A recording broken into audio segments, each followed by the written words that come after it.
थामा देखने के बाद एक गहरा राज खुल गया है।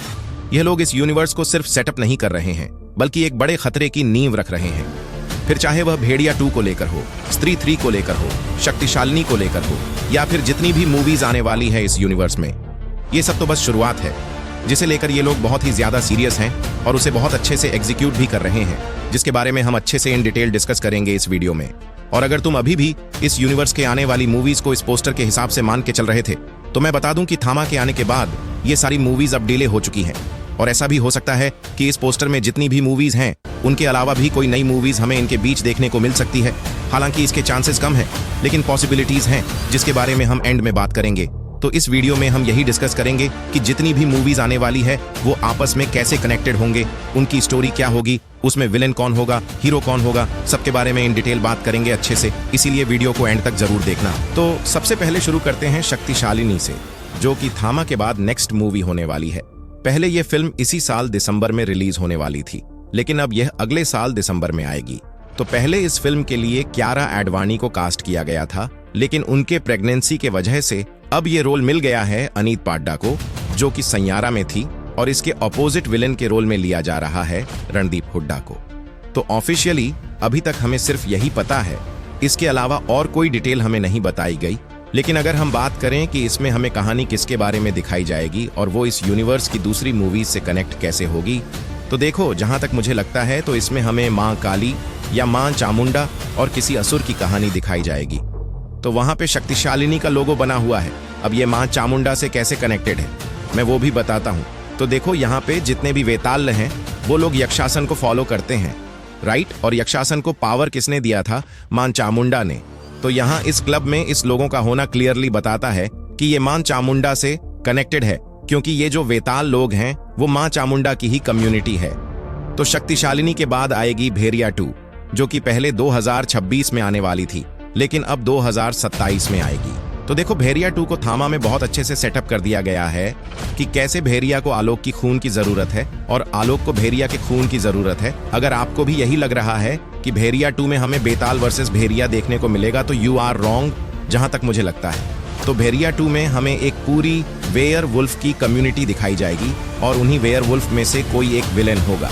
अगर आपको याद होगा तो थामा में इंस्पेक्टर पीके बोलता है कि विषाणु की बेतालों से सदियों पुरानी दुश्मनी है, यानी कि यह सदियों से एक दूसरे का खून पीते आ रहे हैं। बट मे बी मूवी की स्टार्टिंग में हमें भेड़िया वर्सेस बेताल दिखाया जाए, लेकिन एंड आते आते ये दोनों आपस में टीम अप कर लेंगे। इस मूवी का जो मेन विलेन होगा उसे सरकटा अपनी टीम में रिक्रूट कर ले, क्योंकि हमने ये ऑलरेडी देख लिया है कि कैसे सरकटा अपनी एक अलग लोगों की टीम बना रहा है। एंड देन भेड़िया 2 के बाद नेक्स्ट मूवी आएगी चामुंडा, जो कि पहले दिसंबर 2026 में आने वाली थी, लेकिन अब 2027 में आएगी।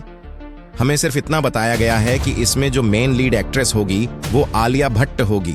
इसकी स्टोरी के बारे में हमें अभी कोई आइडिया नहीं है, लेकिन मुझे ऐसा लगता है कि इस मूवी में हमें शक्तिशालिनी के बाद की कहानी दिखाई जाएगी।